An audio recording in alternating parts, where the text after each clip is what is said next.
És una vesprada de festa i celebració a la casa, doncs comptem amb la presència d'un dels escriptors més cabdals de les lletres llatinoamericanes i ibèriques. Llegir-lo és un enorme plaer i de ben segur també serà escoltar-lo dissertant sobre Cuba, realitat i creació. Leonardo Padura, Princesa de Asturias de las Letras 2015, Premio Nacional de Literatura de Cuba 2012, Premio de Novela Histórica Ciudad de Zaragoza por su novela Herejes y finalista de los premios franceses Médicis y Femini. Estamos bastante seguros que la mayoría de los presentes han leído uno, alguno, muchos o todos sus libros, porque su literatura engancha. Personalmente debo confesar que soy una adicta absoluta. Él ya lo sabe, ya se lo he dicho así en privado, o sea que no hay problema. Me enamoré con El hombre que amaba a los perros, seguí con Herejes y admito que llegué a su alter ego ex policía cubano Mario Conde gracias a Alfons González, quien me abrió el mundo de la novela policíaca paduriana. Algo que le agradezco profundamente. Alfons González, nuestro otro invitado al diálogo en casa de esta tarde, es doctor en Ciencias de la Información y comisario de la exposición que ustedes han podido visitar en este tiempo de espera. Mi tío no se llama Sam, Estados Unidos en la gráfica cubana. Ayer la inauguramos. Y por supuesto también es confeso admirador de la literatura de Leonardo Padura. Queremos agradecer la colaboración y sobre todo la complicidad de la editorial Tusquets por haber hecho posible este encuentro. Muchísimas gracias. Ahí está. Para aquellos de los presentes que quieran indagar un poco más en las novelas policíacas protagonizadas por Mario Conde, les conmino a repetir mañana con nosotros, en esta misma casa, en que estrenaremos la adaptación que ha hecho para una lectura dramatizada el escritor también cubano Abilio Estévez, de la novela de Leonardo Padura, La neblina del ayer. Parte de la escenografía que hoy tenemos que nos acompaña en este auditorio, en este fondo de Diálogos en Casa, estos libros, forma ya parte de la escenografía que tendremos mañana en la obra de teatro. No voy a acabar mi presentación, a pesar de su probable impaciencia, sin volver a agradecer muchísimo a Leonardo por estar aquí con nosotros y haber aceptado nuestra invitación. Y sin más, la palabra es de los caballeros. Muchas gracias.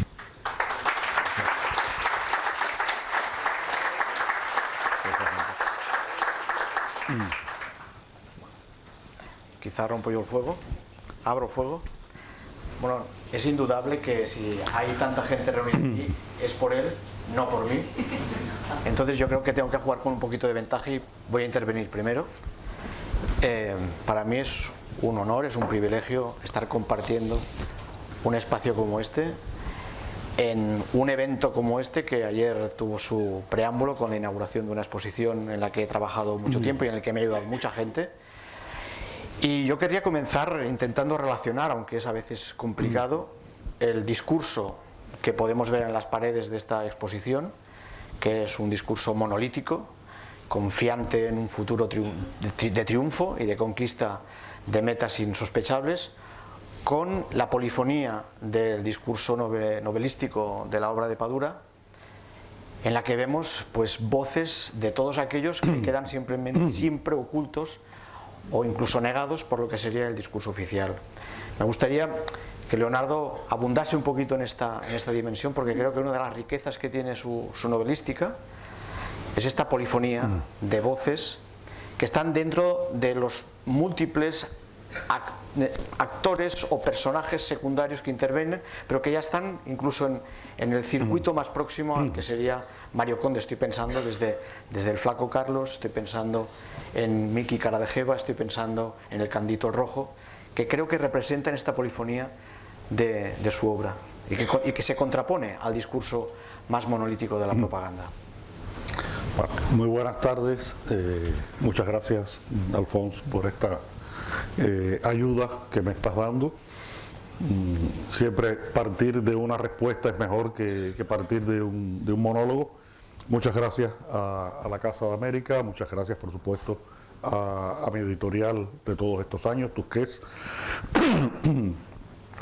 editorial sin la cual yo no hubiera podido estar sentado hoy aquí, porque muchas de las cosas que me han pasado se lo debo a esa casa editorial.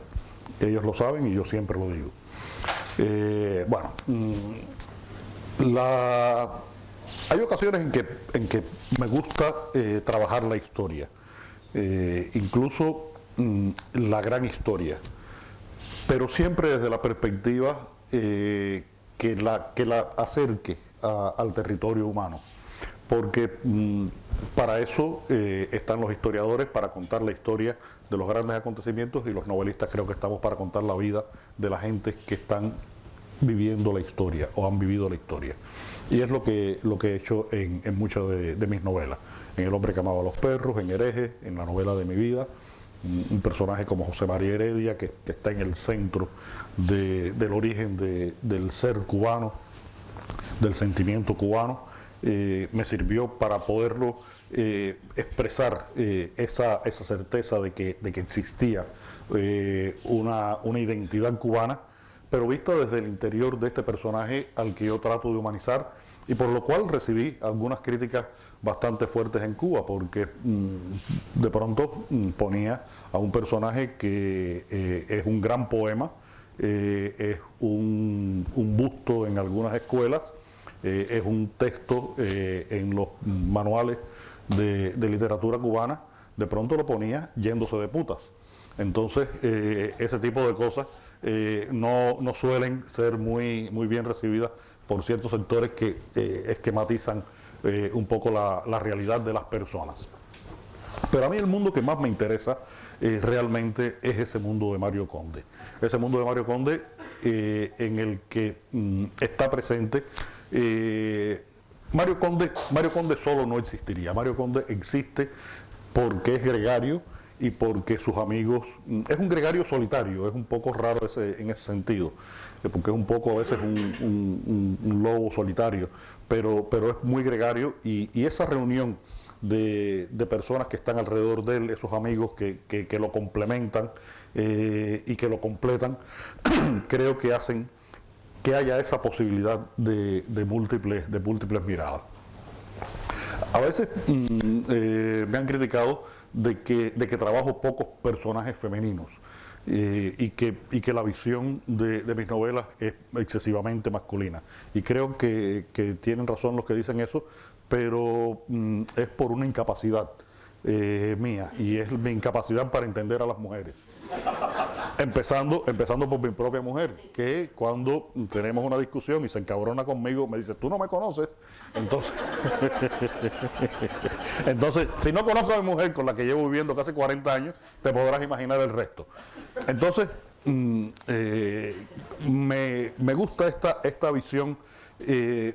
Por ejemplo, mi última larga colaboración periodística fue con la agencia de prensa Interpress Service, IPS, con la corresponsalía cubana. Y ahí yo creé un espacio en el que colaboraban 3 o 4 periodistas, y yo siempre publicaba una crónica, y se llamaba La Esquina de Padura. En Cuba, la esquina, el cruce de 2 calles, es una institución, porque es el punto donde la gente se reúne a hablar de lo humano y lo divino. Generalmente hablar boberías, pero es una perspectiva a nivel humano, la que se tiene de la realidad desde esa posición. Y traté de hacer ese periodismo mirando la realidad cubana a ese nivel, y también es lo que he hecho en la literatura. Creo que el mundo de Mario Conde y sus amigos, aunque refleja a veces grandes problemas de la sociedad cubana, siempre lo hace desde una mirada muy interior, muy personal, muy a ras de tierra, que me interesa mucho, porque en ocasiones son voces que no se escuchan, en Cuba hay un problema básico para el novelista, básico y muy complicado, y es que el periodismo cubano es una ausencia. El periodismo cubano, fundamentalmente el que se distribuye normalmente, tiene una función propagandística, una función divulgativa, pero poco una función analítica. Y muchas veces los escritores sentimos la necesidad muy peligrosa de completar esa visión de la realidad, porque no tendría por qué la literatura tener ese compromiso expreso. Yo lo he asumido y creo que la literatura que escribo trata de hacer una crónica de la vida cubana contemporánea, incluso cuando esté hablando de un personaje que vive en Ámsterdam, que se puede llamar Rembrandt, un personaje que se llama Trotsky, que está en el extremo oriente soviético, o un personaje como José María Heredia en el siglo XIX. Retomando un poquito la idea de esta crónica minuciosa de la realidad e intentando llevar otra vez el agua a mi molino, que sería hablar de la propaganda, releyendo las novelas de Mario Conde, que es un personaje que, si recordáis, se sube en una guagua y observa los edificios porque siempre quiere ir al lado de la ventanilla, ¿no? Le gusta mirar los edificios, aquello en lo que no repara la gente. Si uno lee con minuciosidad las novelas, parece que está oyendo las conversaciones que hay en las calles, oye la novela de la noche porque solo se oye la voz de la novela brasileña. Es decir, todos estos detalles que incluso se suman a una paleta de olores y de colores. A mí me sorprende que con esa minuciosidad que uno se desprende cuando está leyendo las novelas de Mario Conde, no haya habido ni una sola referencia a un aspecto que es habitual en el paisaje urbano de La Habana y en el paisaje urbano de cualquier otra ciudad cubana, que es la propaganda. Y creo que, sumado a veces al tono irónico con el que presentas algunas conversaciones que para mí son hilarantes, creo que hubiese sido, no estoy criticando para nada tu obra, ni se me ocurriría, pero sí que creo que sería un elemento de complicidad con el cubano que observa diariamente de forma machacona un mensaje al que es quizá ya inmune, y a lo mejor es por esa inmunidad que no se ha integrado en la novelística. Porque yo recuerdo cuando comencé a viajar a La Habana que había una valla en pleno periodo especial que decía "vamos bien". Claro, ¿cómo interpretar ese "vamos bien"? Desde el gracejo y la ironía, incluso a la mala leche cubana, el "vamos bien" puede ser demoledor. E incluso una valla apócrifa, que yo nunca he encontrado, pero que amigos cubanos me han dicho que existía, que decía "tenemos lo que nos merecemos", en pleno periodo especial. Claro, me llama mucho la atención que esa voluntad fotográfica, minuciosa, incluso enciclopédica de la realidad cubana, haya quedado ausente. Cuando no está ausente, por ejemplo, en Fiebre de Caballos. Que en Fiebre de Caballos, Andrés, cuando llega a casa, ha pasado al lado de, me parece que es un pequeño mural anunciando el 1 de mayo. En cambio, Mario Conde desaparece. En ninguna otra novela he visto una referencia. Me sorprende. ¿Es premeditado? No, me sorprendes a mí también. No sé por qué no está. Los lectores son un problema. Los lectores son un problema. Los lectores encuentran cada cosa que no. Tal vez ese sentido de lo inmune que uno se vuelve a determinadas realidades que llega a no verlas, a no verlas, a menos que tenga un interés, como en el caso tuyo, que es un interés absolutamente científico, no enfermizo, científico, en ese fenómeno. Y eso se complica tanto que esa inmunización no solamente para mí tiene que ver con la realidad cubana, tiene que ver con todas las realidades. Cada vez que yo veo que anuncian demasiado algo, no me lo creo. En los comerciales de televisión, cuando estoy fuera de Cuba y veo esto, no me lo creo, sencillamente. A veces estamos con Lucía y yo y sacan un aparato en televisión que es maravilloso, que resuelve todas las cosas, y lo venden, y además te regalan con el aparato otro aparato más que es mejor todavía que ese. Y yo mira, como si conmigo no fuera. Y hemos vivido en medio de una iconografía política muy fuerte, una iconografía política dominante, prácticamente. Bueno, vivimos en un país donde no existe el anuncio publicitario. Hubo un pequeño momento en los años 90, cuando empezó la industria turística cubana como una alternativa de aquel desastre económico que se vivía, que hubo algunas cositas de propaganda comercial, pero eso desapareció muy rápidamente, y ha sido fundamentalmente eso, una propaganda política que nos ha rodeado al punto de que llegue a ser invisible.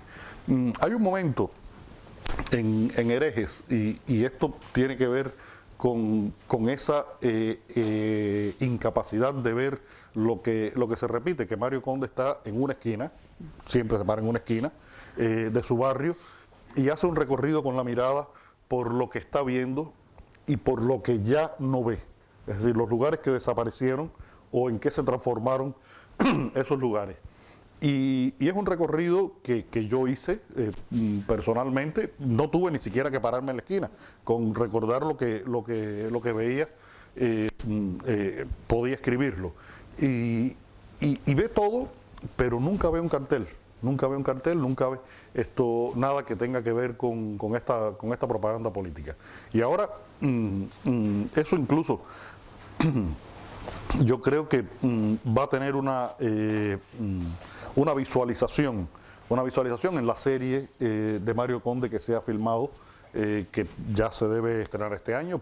Pienso que se va a presentar, no sé la cronología exacta, en el Festival de San Sebastián, en un espacio que tiene Televisión Española, que es coproductora o participante, en fin, de la serie. Y en un documental que hizo Lucía, mi esposa, de apoyo a la serie, no es un making of, es un documental de apoyo a la serie. Y se ve esa Habana en la que posiblemente se pase la mirada por algún cartel de carácter político, pero simplemente se pasa. Y creo que a veces quien viene de fuera tiene más capacidad para verlo que los que vivimos dentro, porque es parte ya del paisaje. Hay cosas, a ver, el que ha vivido toda la vida en Barcelona pasa frente a la Sagrada Familia y ni la mira. El que llega de visita a Barcelona, si pasa por allí, disculpen la frase, se cae de culo, porque ve aquella locura maravillosa, pero ya el ciudadano normal de la ciudad deja de verlo. Y creo que tal vez la percepción tuya tenga mucho que ver con eso, que llegas de un mundo con otro tipo de información visual a un mundo donde hay solo un tipo de información visual. Yo incluso creo que hay algunos carteles, perdón, algunas vallas que están pensadas únicamente para el visitante. No. Pudiera ser. Lo digo sinceramente, porque están ubicadas en lugares en los que es fundamentalmente el paso del visitante. Estoy pensando en el aeropuerto, por ejemplo. Nada más salir la carretera de Rancho Bollos para La Habana está repleta. Bueno, ahora ya no lo sé, porque creo que se han ido desmantelando, y además incluso creo que... No, creo que quedan varios, Pero la idea esta de las salidas y entradas de las grandes ciudades, el cubano medio no suele viajar mucho. Suele viajar mucho más el turista que circula por la isla. Y creo que no están pensadas para el extranjero, pero algunos mensajes creo que están muy pensados para ello. Volviendo ahora al tema de la literatura, una novela que yo descubrí hace poco cuando tenía que prepararme la lección de hoy es Fiebre de caballos, la primera novela. Mi primera novela. Y a la que me sorprendió cuando la leía, que estaba viendo, no los antecedentes, porque no podemos hablar de los antecedentes, pero sí que estábamos viendo por primera vez al Flaco, estábamos viendo a Andrés, estábamos viendo al Conejo, que son la pandilla de amigos que luego nos van a explicar su historia en La víbora del Pré cuando comience la saga del Conde, ¿no? A mí lo que me gustaría saber es cómo has transitado de una novela de amor exquisita, entrañable, también dura. ¿Cómo transitas de una novela de amor con ese origen o como ese núcleo fundacional de lo que sería la familia de amigos del Conde, ¿no? El partido de la eterna amistad, ¿no? ¿Y cómo se produce ese tránsito de una novela de amor a una novela policíaca? Mira, creo que tiene mucho que ver con algo que es muy importante, y que mencioné un poquito antes, y es esa perspectiva generacional en la que yo me ubico, con la que milito y sobre la que escribo. Esta novela, Fiebre de caballos, es una novela de aprendizaje, en todos los sentidos. Una novela de aprendizaje para el personaje y una novela de aprendizaje para el escritor que yo era. Empecé escribiendo un relato largo de unas 50 páginas, que era lo que yo me creía en condiciones de escribir en esos momentos. Después lo integré a un libro, lo mandé a un concurso de escritores inéditos, en el que Abilio, Francisco López Sacha y yo fuimos mención.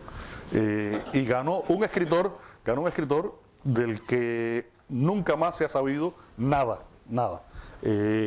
Y después, bueno, la volví a escribir y llegó a las 100 páginas, la volví a escribir y llegó a las 150 páginas. Es decir, fue un ejercicio de absoluto aprendizaje. Yo no sabía a dónde yo iba a ir con esta novela. Solamente sí sabía que quería algo, y es que no se pareciera a las novelas que se habían escrito y publicado en Cuba en los años 70. La generación nuestra tuvo una reacción, yo creo que al principio natural, casi que visceral, contra ese tipo de literatura donde estaba llena de esas vallas. Era una literatura llena de esas vallas. Y reaccionamos contra eso. Y empezamos a escribir historias de personajes menores, en tonos menores, e historias de amor.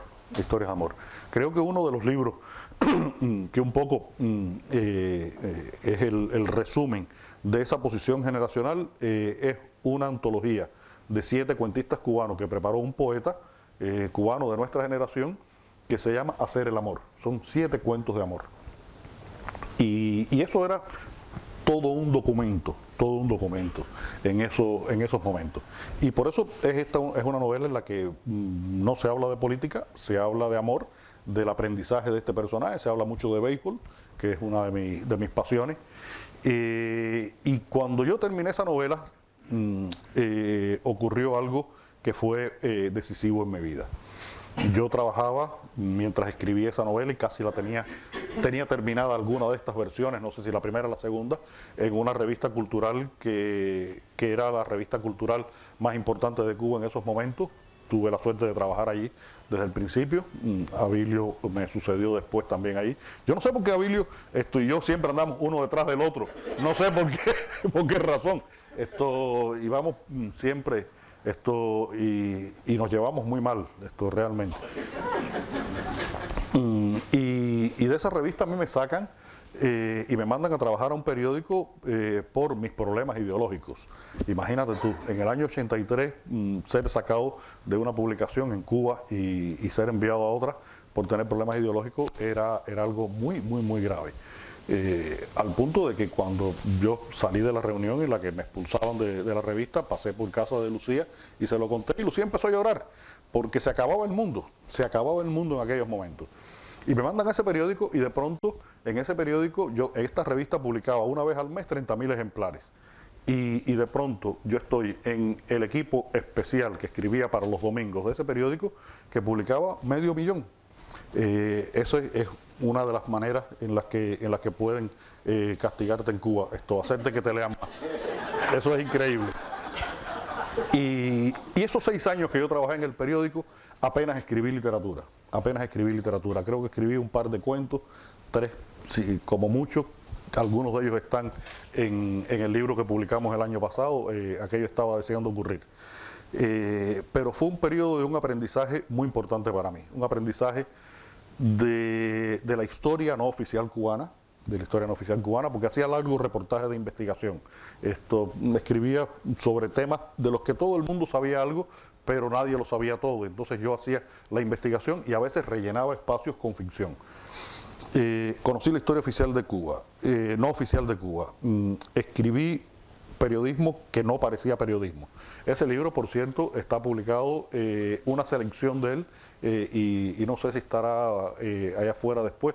Se llama El viaje más largo. Es una selección de esos reportajes que yo escribí en esos años. Y sobre todo, aprendí a escribir. Creo que aprendí a escribir. Yo hacía ese periodismo primero con una perspectiva muy elemental, que era: voy a empezar a escribir este trabajo como nunca lo empezaría a escribir Bedriñana. Bedriñana era el peor periodista del periódico.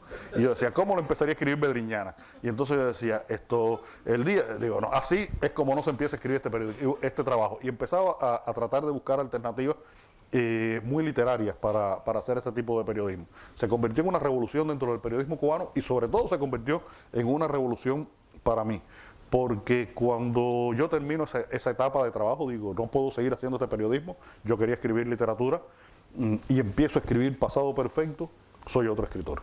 Soy otro escritor. Escribo Pasado Perfecto, escribo un cuento que se publicó en el año 90 que se llama El Cazador, que está incluido en esta selección que publicamos el año pasado acá en Tusqués. Y ya, era un escritor diferente con un dominio de mis herramientas y de mis posibilidades y de mi visión del mundo que había cambiado. También había habido un tránsito en la sociedad cubana muy importante en esos años, que incluía el año 1989, en el que Conde se desarrolla sus historias primeras.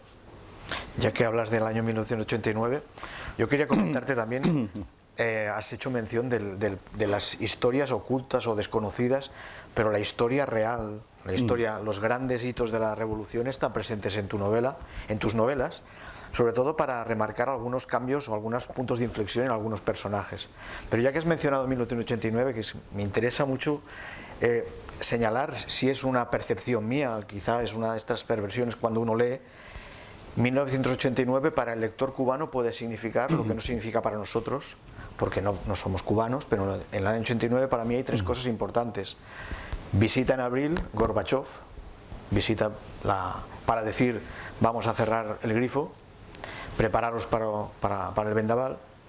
En julio ejecutan a Arnaldo Ochoa y a Tony de la Guardia, y en noviembre se cae el muro de Berlín. Pero el punto central que me interesa es, en las cuatro novelas de las cuatro estaciones de la tetralogía, hay siempre alguna pincelada que yo creo que el lector cubano tiene que identificar con lo que pasa en el caso de Arnaldo Ochoa y Tony de la Guardia, porque se habla en la primera novela, si no recuerdo mal, se habla, el protagonista trabaja en una empresa que trabaja en Panamá, es una manera de sortear el bloqueo, la idea de los dólares, de las cuentas en el extranjero. En la segunda novela el núcleo es una droga que ha llegado a Cuba.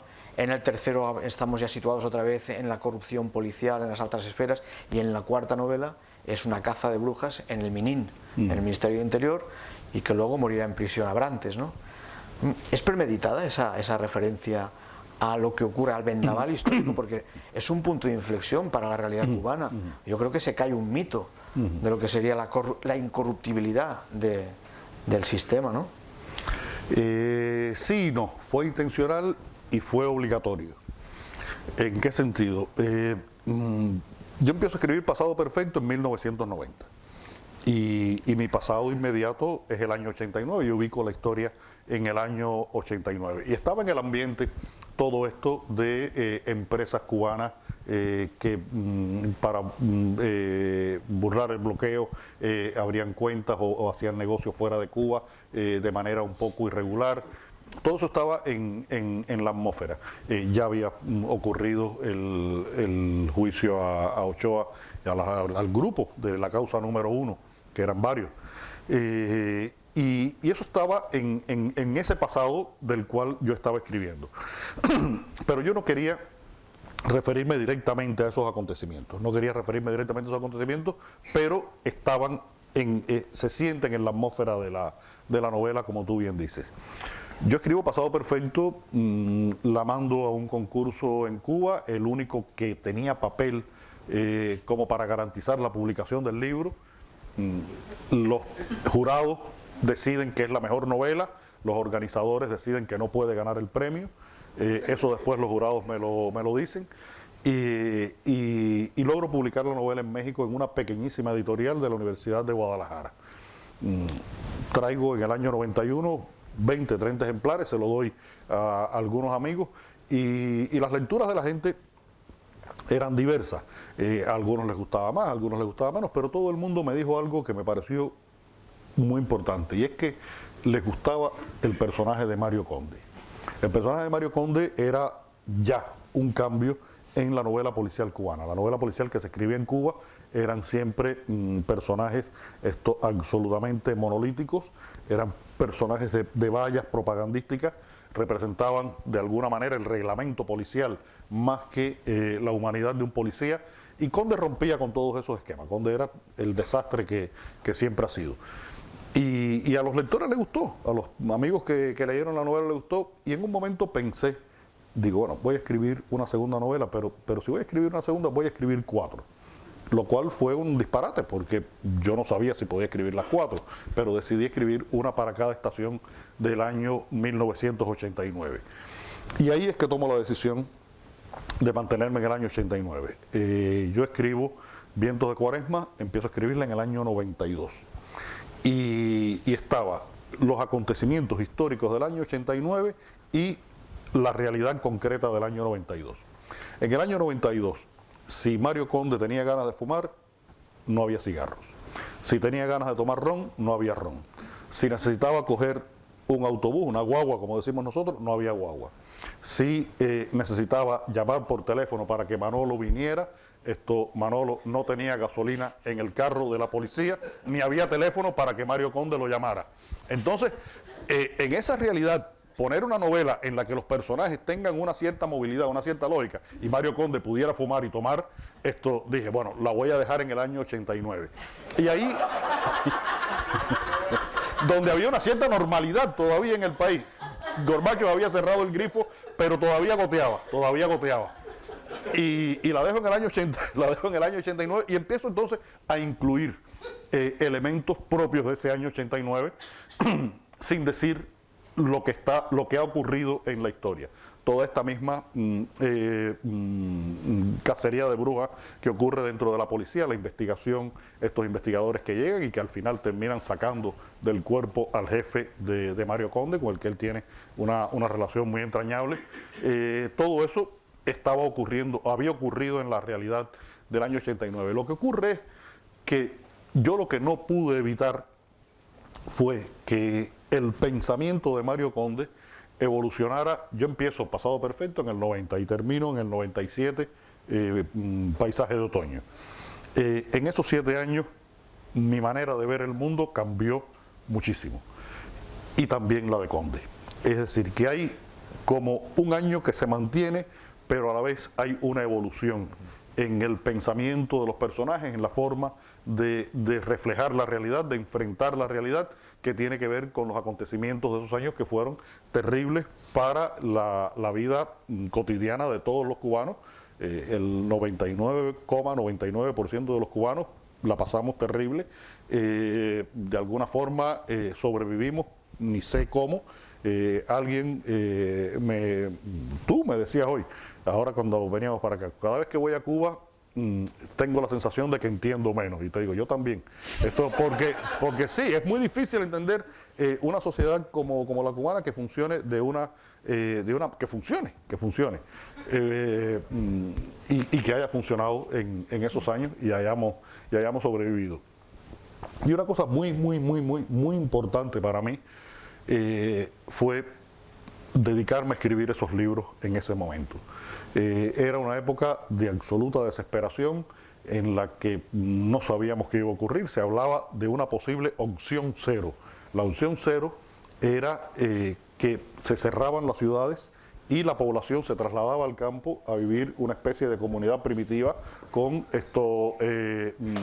comidas colectivas, ollas colectivas, en fin. La gente decía, hay que ir al campo. La gente decía, no, hay que ir a Campuchea. Decía la gente. Era Campuchea lo que nos tocaba. Y en esos años yo creo que a mí lo que me salvó de la desesperación y la locura fue escribir. Yo escribí las 4 novelas de Conde, terminé un libro de cuentos, escribí un ensayo de 600 páginas sobre la obra de Alejo Carpentier, escribí guiones de cine, seguí haciendo periodismo. Y creo que todo eso la literatura fue lo que me salvó de la desesperación y la locura. Vaya, que la dimensión terapéutica de escribir también se ve en Mario Conde. Yo creo que sí, Mario Conde busca una vía de escape. Lo que pasa es que es demasiado vago. No tiene, por eso no es mi alter ego, porque yo tengo la disciplina que no tiene Mario Conde. Y Mario Conde tiene el hígado que no tengo yo. Porque esa capacidad que tiene él de poder resistir, que ya cada vez aguanta menos, cada vez se levanta con más resaca. Pero yo creo que sí, que hay entre Conde y yo en ese sentido una comunicación de entender la literatura y el ejercicio de la literatura de una manera muy parecida. muy parecida. A mí me llama mucho la atención también la reflexión o el espacio que dejas en las novelas a unas pinceladas sobre la reflexión de lo que es el acto creativo, el acto de la literatura, ¿no? El hecho, por ejemplo, de que Mario Conde quiera escribir pero recuerde la frustración en La víbora del Pré, en La viboreña, ¿no? Cuando escribe aquel relato que es un cuento religioso y le critican porque no ha criticado la estructura eclesial, ¿no? Pero él tiene la voluntad de escribir, lo que pasa es que quizá es un poquito perezoso, pero cuando escribe, y escribe el relato del conductor de la guagua, es un relato, es brutal, o sea, el flaco dice, chaval, es salvaje este texto, y el marqués, el homosexual que también ha habido en sus carnes, la represión de la burocracia a la hora de crear, le está diciendo, pero bueno, aquí está reivindicando un modelo de literatura que es el que realmente no tiene una función social, pero realmente la literatura que hace Leonardo Padura no tiene una vocación también social. Yo creo que sí, yo creo que soy un escritor fundamentalmente social. No se me puede acusar de ser un escritor político sin ninguna duda, pero estoy absolutamente condenado como escritor social. Yo creo que mis textos se refieren fundamentalmente a una sociedad y a una experiencia de haber vivido una sociedad como la cubana desde la perspectiva de mi generación, a la que sumo la perspectiva de otras generaciones, de maneras muy diversas, Por ejemplo, en Herejes hay un intento de comprensión de los jóvenes actuales de Cuba que pertenecen a tribus urbanas, a partir de una postura crítica que es lógica con respecto a lo que significan esos jóvenes y a la edad que tiene Mario Conde cuando se acerca a ellos. Pero luego hay un intento de comprensión. Con el personaje del Marqués, por ejemplo, este dramaturgo que un poco está inspirado en Virgilio Piñera, aunque no es Virgilio, porque no es para nada Virgilio, hay una comprensión de lo que significó haber sido un artista en Cuba en los años 70. Y así Conde va un poco creando esa suma de mosaicos que le van dando forma a toda esta historia, que luego yo complemento con las otras novelas, o con pasajes de las propias novelas de Conde, porque en La neblina de la ayer hay toda una mirada de lo que fue La Habana de los años 50. En Herejes ocurre lo mismo, los años 40, los años 50, el siglo XIX en la novela de mi vida. Y de alguna manera trato de completar esa visión de una sociedad como la cubana. Incluso una novela como El hombre que amaba a los perros, que ocurre en tantos escenarios distintos, es una novela esencialmente cubana, porque toda la historia que se cuenta parte y regresa a Cuba y está vista desde una perspectiva cubana, que fue incluso algo de lo más complicado para poder escribir esta novela, porque hubo un momento en que yo tenía que tomar decisiones tales como ¿qué lector va a leer este libro?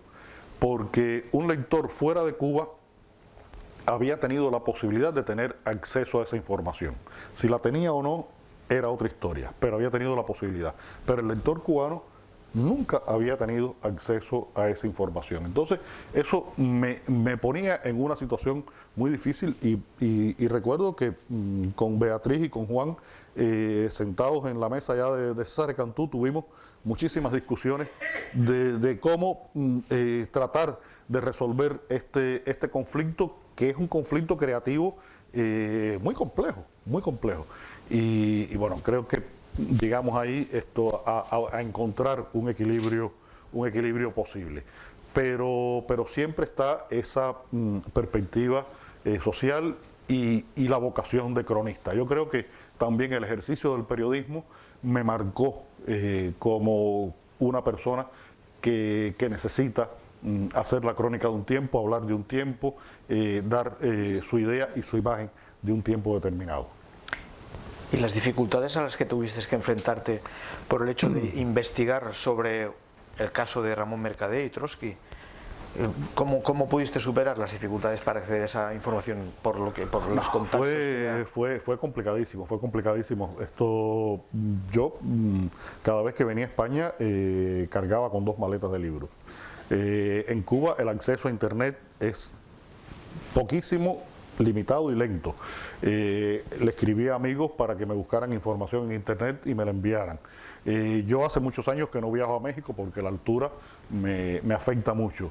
Entonces, con amigos mexicanos fui consiguiendo información de acontecimientos que ocurrieron en México, información que llegó a ser tan importante como tener todo el atestado del proceso de mercader en México y todas las informaciones forenses que se hicieron del caso. Porque es que esa novela tenía 2 grandes problemas, además de este del lector que era un problema posterior. Tenía un problema que era que yo iba a contar en una novela una historia en la que el lector, antes de empezar a leerla, sabía quién era el muerto y quién era el asesino y cómo lo había matado y cuándo lo había matado. Lo cual implicaba que tenía que buscar unas estrategias literarias que permitieran que el lector se interesara en volver a leer esa historia. Y por otra parte tenía un problema de información muy grave, y es que tenía un personaje que se llama León Trotsky, cuya vida está descrita y recogida día por día. Incluso tiene una autobiografía, que es mi vida, que termina en el momento en que yo empiezo la novela. Dije, tengo que empezar a partir de aquí, porque si no, aquí nos fajamos Trotsky y yo. Y esa bronca no era buena. Esa bronca no era buena. Pero a partir de ahí, se sabe lo que hizo Trotsky prácticamente cada día de su vida. ¿Y quién es Ramón Mercader? Ramón Mercader es el que yo presento en la novela. Ese es un Ramón Mercader posible, porque Ramón Mercader es un fantasma. Ramón Mercader es un hombre sin biografía. Es un hombre al que se le robó la biografía para que pudiera ser quien era. Entonces, al punto, de que estuvo enterrado 20 años bajo un nombre falso. Hasta ese punto llegó la falta de biografía de Ramón Mercader. Y esto se complicó además con que las personas que tenían algún conocimiento sobre la vida de Ramón Mercader, cuando te hablaban de él, te hablaban siempre en primera persona. Es decir, te contaban su historia con respecto a Ramón Mercader y te falseaban la de Ramón Mercader. Lo importante eran ellos, la relación que habían tenido con Mercader en algún momento de su vida, en Cuba, en España. Entonces, eran 2 personajes completamente diferentes conviviendo en la misma novela. Por suerte tenía un personaje al que yo conocía perfectamente, que es el personaje cubano, Iván. Iván es un hombre otra vez de mi generación, con una experiencia similar a la mía, y es el motor que creó esa novela, porque el hecho, la certeza de que yo pude haberme encontrado, pude haber conversado, pude haber coincidido en Cuba con Ramón Mercader, es algo que me deja todavía hoy asombrado, porque cuando se habla del asesinato de Trotsky se piensa en un acontecimiento histórico, algo que pasó en algún momento histórico. Y sin embargo el asesino de Trotsky estaba en La Habana en la época en que yo estaba estudiando en la universidad, es decir, que perfectamente ese hombre con esos 2 perros borzoi que iba realmente a una playa de La Habana, yo pude habérmelo cruzado y haber tenido una conversación con él como la que tiene el personaje de Iván. Si volvemos a Mario Conde, hacemos un salto, Si volvemos a Mario Conde y en La neblina del ayer, que es la novela que retoma después de 8 años la tetralogía de las 4 estaciones, me llama la atención la evolución en la que la reconstrucción que haces del personaje. Es un personaje que ha crecido, es un personaje que ha visto, aunque nos has ocultado todo el drama del periodo especial, nos dejas a las puertas de, digamos, unas esperanzas del periodo especial que ha durado mucho, y él se ha transformado para mí en un capitalista ético, es un businessman. Sí, y además que lo compagina, es un cuentapropista. Es un cuentapropista, evidentemente, y además lo compagina con la contraposición de una generación que es la del Palomo. El Palomo, yo y el Palomo. Y hay un momento en el que realmente, para mí es el paroxismo, y que resume muy bien la evolución de Mario Conde en la novela, que es cuando está hablando del hombre nuevo, porque es la generación desencantada, y le explica el cuento, le pregunta a Palomo, ¿tú sabes lo que es el hombre nuevo? Y él se le ocurre preguntarle, ¿y eso dónde se compra? Claro, es este cambio de filosofía que reflejas perfectamente simplemente en esa conversación. Para mí me parece que es lapidaria y que refleja perfectamente el cambio que se ha producido en los últimos 15-20 años a raíz del periodo especial. La Cuba de antes del periodo especial y la de después no tienen nada que ver, y Mario Conde vive un poquito anonadado frente a una realidad que ya prácticamente ya le costaba de comprender en el año 89, pero es que en el año 2000, no, en el año 97, que es donde está ambientada La neblina del ayer. No, La neblina está ambientada en el año 2003. 2003. Sí, está completamente superado ya por las circunstancias. Sí, yo creo que en estas novelas yo he tratado de seguir una cronología histórica, pero también he tratado de seguir una evolución intelectual, mental, psicológica, sentimental, un poco todas estas cosas juntas. A lo mejor significan lo mismo, pero es eso, que lo que ha pasado en la mente de la gente, lo que ha pasado en la mente de Mario Conde, que es la mente de mi generación, o trato yo de que sea, o pretendo que sea la mente de mi generación. Y empieza entonces a verse la realidad con una cierta distancia. Empieza a verse con una cierta distancia, porque de estar tan envueltos en esa realidad y no tener perspectiva, empieza a ver esto un distanciamiento que va creciendo. Ocurre en La neblina del ayer, ocurre en la parte que aparece Conde en Hereje, y aparece en la novela que estoy escribiendo, al punto de que tengo escritas unas 200 páginas. La única persona que la ha leído es mi esposa Lucía, y la única, es decir, ella sabe que es un esqueleto, pero lo único que me dijo es cuidado con la amargura.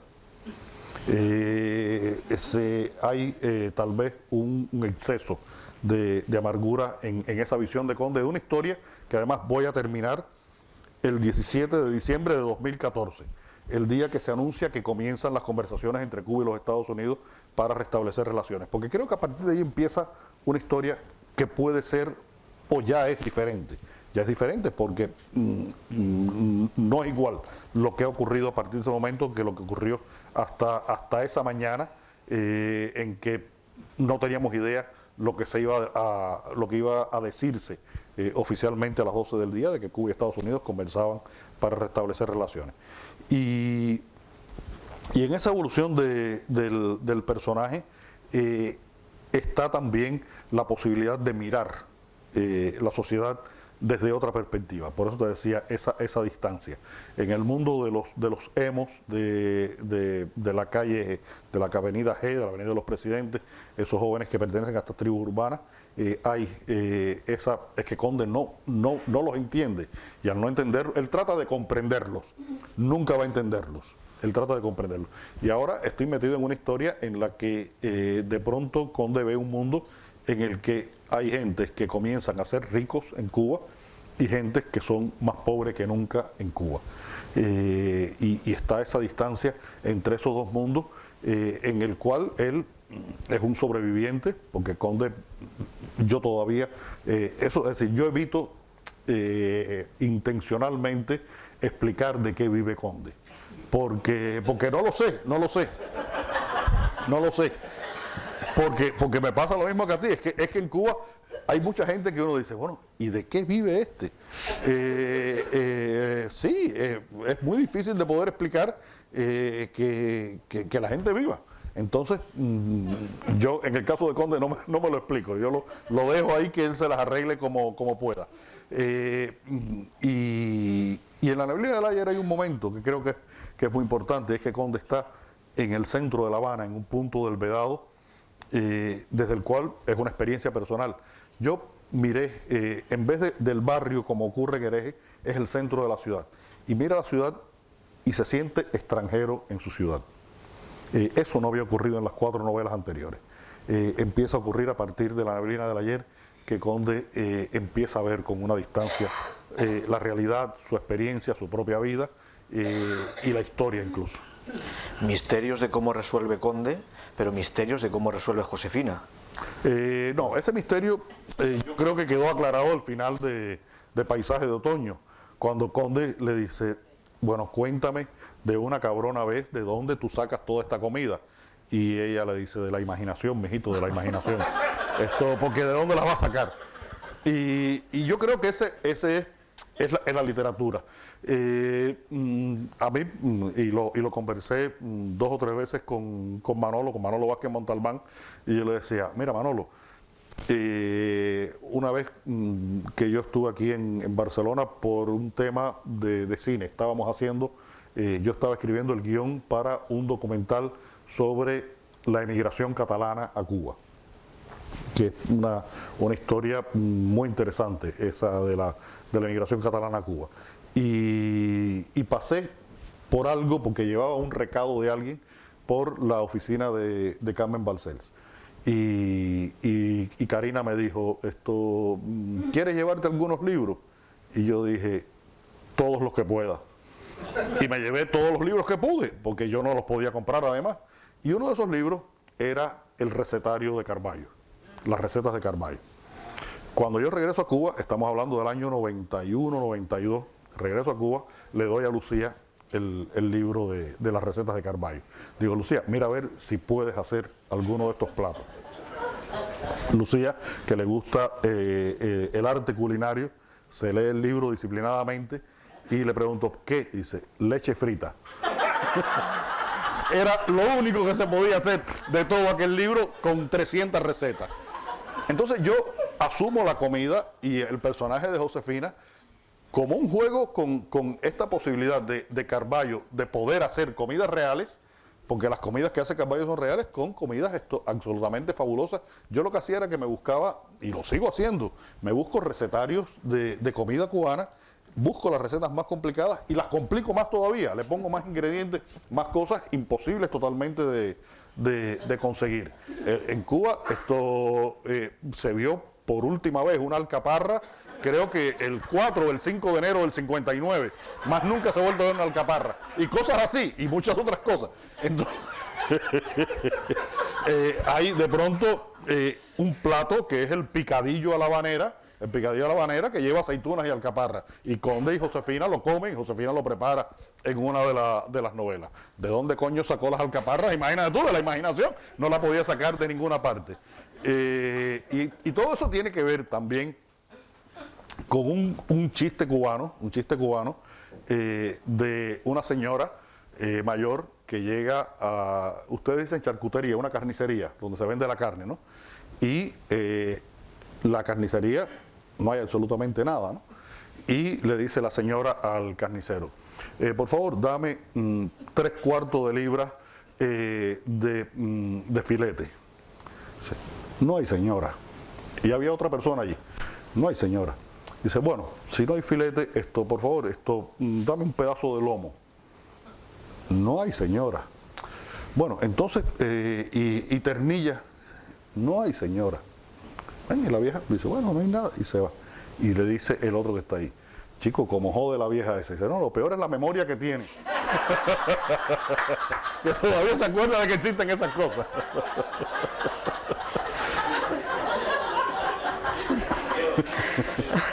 Y Josefina es lo mismo, ¿no? Has hablado también de esta novela que estás escribiendo y en la que no quieres excederte con la amargura, pero la amargura ya ha estado presente en algunas novelas y en algunos personajes. Estoy recordando, no sé si es amargura lo que conduce a Conde a dejar la policía y entregarse al mundo de la literatura o de la compraventa de libros, pero lo que sigue es la amargura, es el éxodo de Andrés.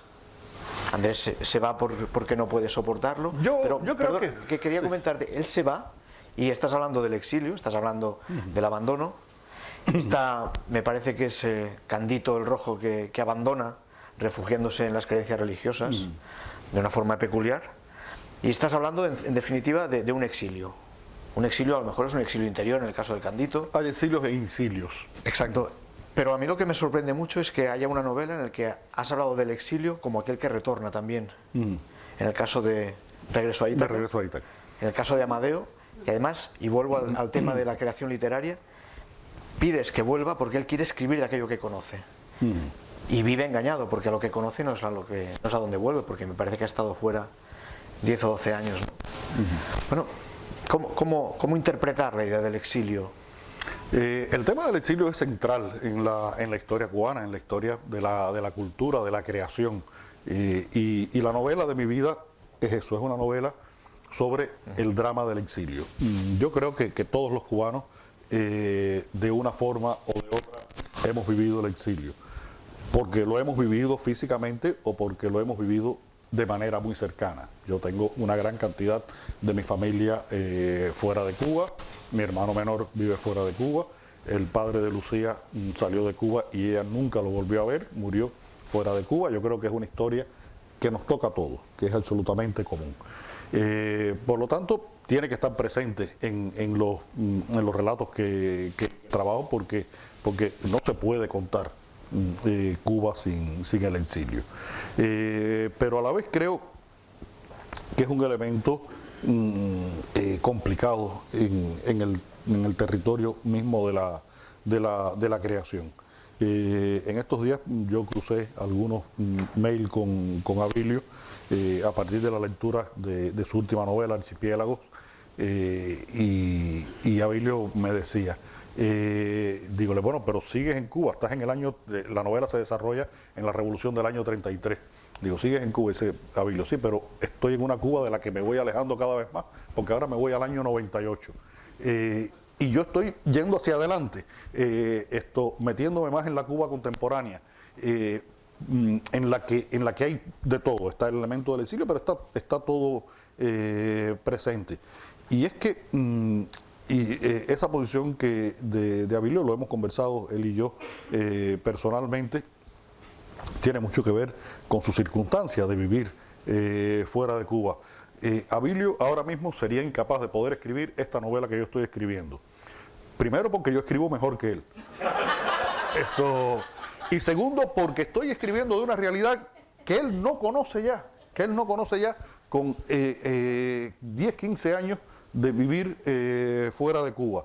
Porque es que es inimaginable una sociedad que no cambia, donde todo cambia tanto. Es la gran contradicción. Y en esta historia de Regreso a Ítaca, lo que quisimos hacer con el director, con Cantet, fue dar la vuelta de tuerca. En lugar de hablar del exilio, hablar del regreso. Y lo que significaba el regreso y la reincorporación a una sociedad con la que tú has perdido contacto durante muchos años. Están todos los dramas personales, todos los conflictos que tienen estos personajes entre ellos, la posibilidad de una traición, que eso viene ya desde la novela de mi vida, que es la que inspira esta historia, pero está sobre todo esa necesidad de pertenencia, Yo creo que cuando vi la película con subtítulos franceses, yo creo que la última frase de la película es la que define el carácter de esa historia. Es cuando Amadeo dice, y estoy aquí porque quería volver a mi casa. En francés es chez moi. Ese chez moi, cuando yo lo vi, yo mismo me di cuenta de lo que había escrito. Esa pertenencia inalienable a una cultura, a una identidad, que está por encima de lo político, por encima de lo social, por encima de lo racial, por encima de todo. Creo que eso, y por eso yo siento que la historia de Regreso a Ítaca es tan visceral. Y me admira, y casi que no entiendo que un director francés, un hombre de otra cultura, haya podido entenderlo al punto que lo entendió Cantet para hacer la película que hizo. Porque la percepción que se tiene de tus novelas en lo que sería el entorno cubano o no cubano, es obvio que las referencias impiden que pueda haber una comprensión profunda de las novelas que escribes, pero ¿tienes constancia de que haya una percepción o una valoración diferente dentro de lo que sería la Cuba isla de la Cuba diáspora? Sí, sí. A ver, hay lectores de todo tipo. Hay lectores de todo tipo y esos lectores pueden ser no solamente lectores, pueden ser lectores interesados. A mí me pasa una cosa, y voy a volver a recordar a Vázquez Montalbán cuando publicó el libro sobre la visita del Papa a La Habana, y Dios entró en La Habana. Me dijo un día, Leonardo, creo que el libro me quedó bien. Dígole, ¿y por qué lo piensas, Manolo? Dice, porque no le gusta ni a los de adentro ni a los de afuera. Y los dos extremos siempre se tocan. Y yo vivo en esa dialéctica un poco complicada. Hay un sector en Cuba que considera que no soy el escritor que debería ser o el que ellos quisieran que fuera, y hay un sector fuera de Cuba que considera lo mismo. Y que uno y otro lo que me piden es que yo me convierta en un activista político, y gusto que nunca les voy a dar. Entonces, yo creo que el trabajo del escritor uno tiene que acabar de definirlo en la mente de uno y sus objetivos, con independencia de cuál va a ser esa recepción que va a haber en los extremos. Y lo hago en el periodismo y lo hago en la literatura, y lo hice en esta película Regreso a Ítaca, y ahora en los guiones que escribimos de la serie de Conde. No puedes vivir pensando en que uno u otro lector va a tener una opinión específica de tus libros. Hay un sitio que se hace aquí en España en el que, por ejemplo, todo lo que hemos dicho esta noche aquí, que es absolutamente inocuo, puede ser reflejado en ese sitio, como las declaraciones castristas de Padura en la Casa de América de Cataluña. Y en Cuba hay sitios en el que pueden ser consideradas como las declaraciones disidentes o malintencionadas de Padura en la Casa de Cataluña de Cuba. Los mismos pueden usarlo los dos extremos. Y es una tensión que yo creo que tiene que ver con la experiencia que hemos vivido en Cuba en estos años. Una tensión en la que, como tú bien dices, estábamos rodeados de carteles con una propaganda muy fuerte, y hubo personas que entendieron que la vida eran carteles con propaganda fuerte y lo viven de esa manera. Muy bien.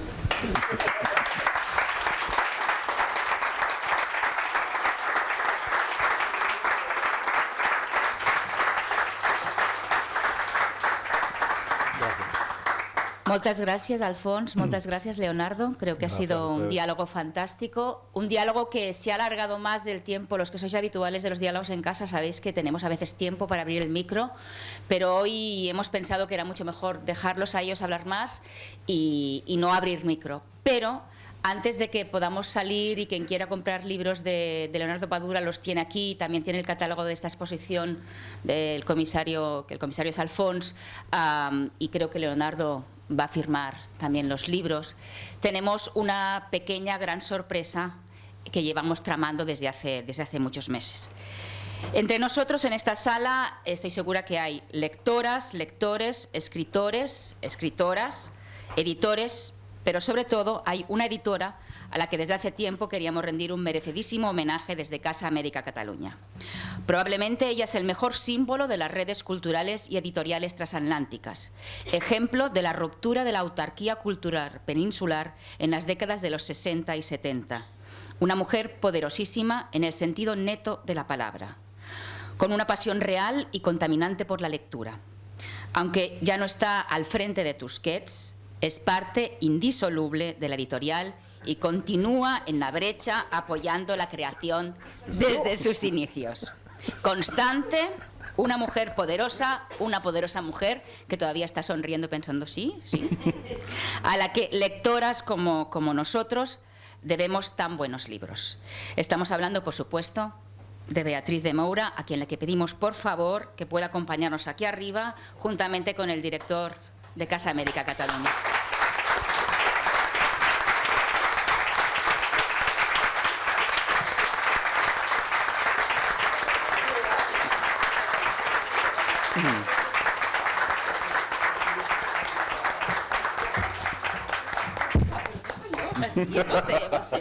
José. Un momentito. Bueno, esta es una sorpresa. Como ven, ella no sabía nada, nada de nada. Algunos de la sala sí, Juan, por supuesto. Los cómplices de siempre. Sí, los cómplices de siempre, claro. Inevitables, por otra parte, sin los cuales no sería posible. Bueno, yo creo que es un reconocimiento de esos que a nosotros nos llena de satisfacción, porque gracias a ella, gracias a Tusquets, gracias a otras editoriales, también es verdad, hemos tenido la suerte de tejer este puente y de tener a escritores y escritoras, escritores como Leonardo y tanta gente que ha pasado por esta casa. Y con que las instituciones a veces fallan y no hacen las cosas que deben, esta humilde casita, digamos, sí quiere reconocerle a Beatriz especialmente su dedicación, su amor por la edición y su trabajo. Le vamos a entregar un par de cositas. Una es esta y les leo lo que hemos puesto. La Fundació Casa Amèrica Catalunya distingeix la trajectòria professional de Beatriz de Moura per la seva tasca trascendent en l'àmbit de l'edició en llengua espanyola, por su tarea trascendente en el ámbito de la edición en lengua española, por descubrir grandes escritores y escritoras y acercárnoslos con entusiasmo. Descobrir grans escriptores i escriptors, apropar-los amb entusiasme. Per fer de la literatura una gran festa, por hacer de la literatura una gran fiesta, por abrirnos un mundo por medio... en catalán. ¿Sí? No, bueno, lo digo por Leonardo. Bueno, Leonardo ya se lo explicaremos. Bueno, Yo fui catalán en otra vida. Yo fui catalán en otra vida. fuiste mercader. Fuiste mercader. Per obrir-nos un món mitjançant un curós i a la vegada arriscat catàleg i per fomentar amb passió incommensurable l'hàbit de la lectura. Barcelona, 25 de maig, per als argentins molt important, doncs aquí tens.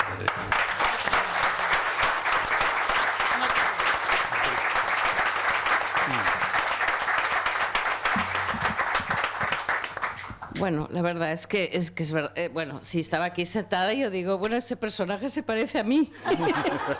Está describiendo a alguien que está sentado allí. O sea, había una distancia extraña acerca más de un lugar que he conocido mucho y que he frecuentado en una época bastante, cada vez menos, porque uno se hace mayor y esto de las horas en que uno puede descansar y estar otra vez en los mismos lugares en que ha estado toda la vida trabajando, pues cansan un poco y uno quiere retirarse, pero es imposible. Yo la verdad creo que no me voy a retirar nunca, aunque hago esfuerzos. Hago sinceramente muchos esfuerzos. Incluso a veces aquí me reclaman, me dicen ¿por qué no vienes?, etcétera. Es que hago el esfuerzo de no venir. Porque es que hay un momento que hay que decir, bueno, uno pues ha trabajado 45 años al frente de una editorial desde el principio mismo, y claro, cuando ya llega 45 años después dice, bueno, ahora voy a descansar. Imposible. Yo al menos no sé hacerlo. Quizás debería aprender de algunos que sí saben mucho de eso, pero yo no sé. Soy como tú. Yo creo que estaremos toda la vida, dale que te pego.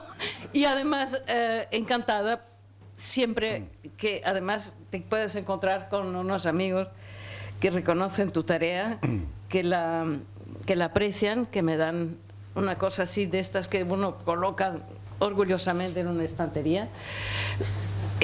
Para verlo de vez en cuando, darte ánimo, y muchas gracias a todos los que están aquí, gracias a esto, gracias de verdad, y sobre todo porque era inesperado, la verdad.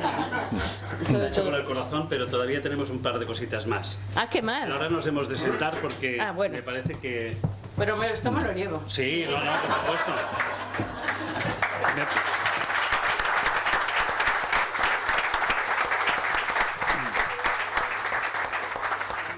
Fes-ho tu. Vale. Queríamos aprovechar que había autores de la casa aquí hoy para continuar con este pequeño homenaje. Bueno, yo escribí una carta abierta. ¿Sí? Sí. Anda, sí, ahora voy a llorar. No, vale.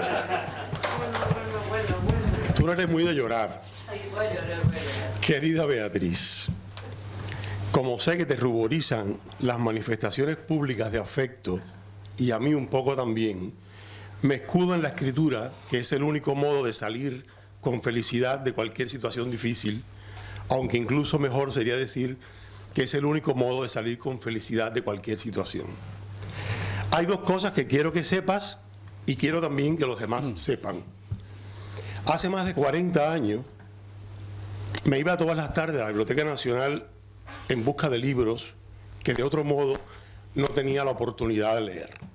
Allí, en aquellos amplísimos salones silenciosos, leí El verdadero Barba Azul de Georges Bataille, Historia secreta de una novela de Mario Vargas Llosa, y si no leí en la biblioteca cómo escribí alguno de los libros míos de Raymond Roussel, fue porque me llegó de la otra biblioteca de Olga Andreu, Virgilio Piñera interpuesto. Fue aquella la primera vez que vi la palabra Tusquets con su lujosa y excesiva pronunciación de T's y S's tan rara, tan exótica. 10 años después, en 1987, hice mi primer viaje a Madrid y entré en la Casa del Libro de Gran Vía 29. Ni siquiera recuerdo si se llamaba entonces Casa del Libro. Sí recuerdo la impresión de una librería enorme con tantos libros que de algún modo me hizo recordar la moderna poesía, aquella librería habanera de mi niñez, algo así como si la moderna poesía se hubiera multiplicado por 4. Y de entre tantos libros, la impresión que me provocó la edición del Amante de Marguerite Duras y la bellísima edición de La insoportable levedad del ser de Milán Kundera. Compré los dos libros. En ese instante era momentáneamente rico, gracias al premio Luis Cernuda. En mí, la palabra rico, como sabes, va siempre unida al adverbio momentáneo. Así que me di el lujazo y admito que en especial aquel libro de Milán Kundera, con su hermosa cubierta, me provocó una fuerte nostalgia. Yo quería que algún libro mío, aún por escribir, tuviera aquella belleza y sobre todo aquella elegancia.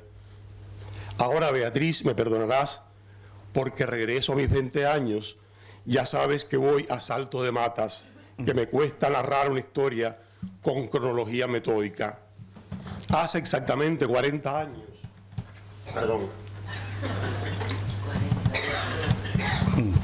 hace exactamente 40 años, una noche de finales de 1976, escribí y leí en aquella casa donde nos reuníamos con Virgilio Piñera, en el sacrosanto barrio de Mantilla, que vio nacer al pelotero frustrado y triunfante escritor que hoy nos reúne. Escribí y leí, un texto en el que hacía balance de los casi 2 años de amistad con Virgilio Piñera. Intentaba explicar lo que había provocado en mí aquel mayeuta y escritor extraordinario, qué mágicas puertas me había abierto, y con soberbia, descaro, propios de la juventud, vaticinaba mi ruptura y mi propio camino. El texto terminaba con las siguientes palabras: todo escritor tiene su purgatorio, su infierno y su paraíso. Para el purgatorio y el infierno basta con Virgilio, para el paraíso no. Como Piñera tendré mi propia Beatriz. Será cuestión de esperar y ya veremos. 20 años y la espera duró 20 años, que es tiempo que no es nada, el tiempo de habaneras y de tangos, y encontré a Beatriz no de la mano de Virgilio, sino de Cristina Fernández Cubas. El joven de 22 años tiene ahora 62 y ya sabe quién es y lo que ha logrado y lo que no, y también sabe lo que le queda por lograr, y ahora también será cuestión de esperar y ya veremos. Conoce sus limitaciones y su libertad. Dante no es, sin duda, pero sin ser Dante o siendo un Dante pequeñísimo, un Dantico de los quemados en Marianao, puedo vanagloriarme de haber tenido mi Virgilio y mi Beatriz. El primero me enseñó lo que significaba el delicioso peligro de la literatura. La segunda hizo posible que ese peligro cobrara la forma de tantos libros que todavía me llenan de perplejidad. Si me quejo de la vida, cosas que a veces hago, es porque soy un ingrato que tiene mucho que aprender. Gracias, Beatriz de Moura, por todo lo que has hecho por la literatura en español, ese oro que después de llevarse el oro nos dejaron los conquistadores. Pero yo, personalmente, te agradezco aparecer en mi vida y otorgarme una oportunidad también de oro y cambiar mi vida para siempre. Gracias.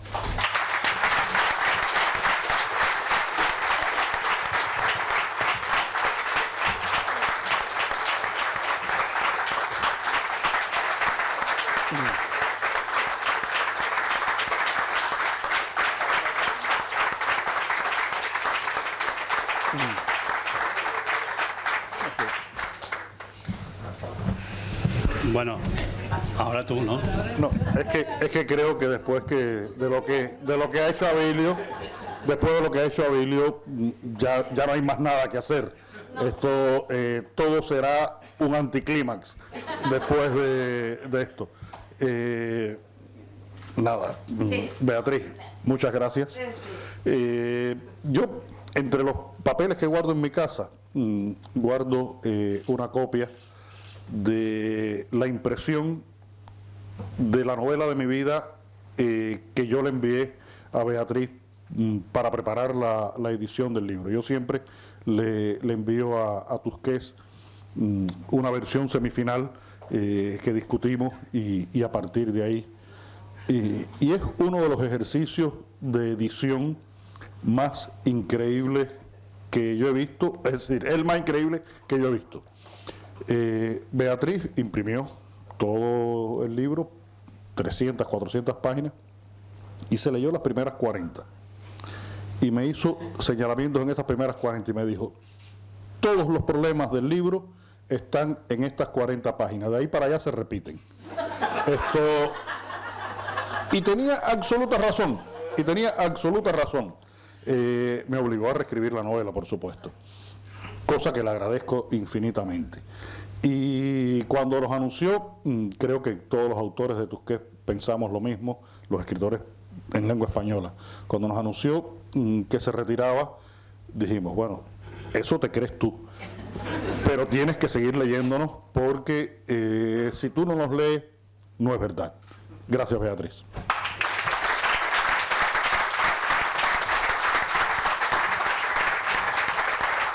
Gracias, os leo, por fuerte, todo ahí.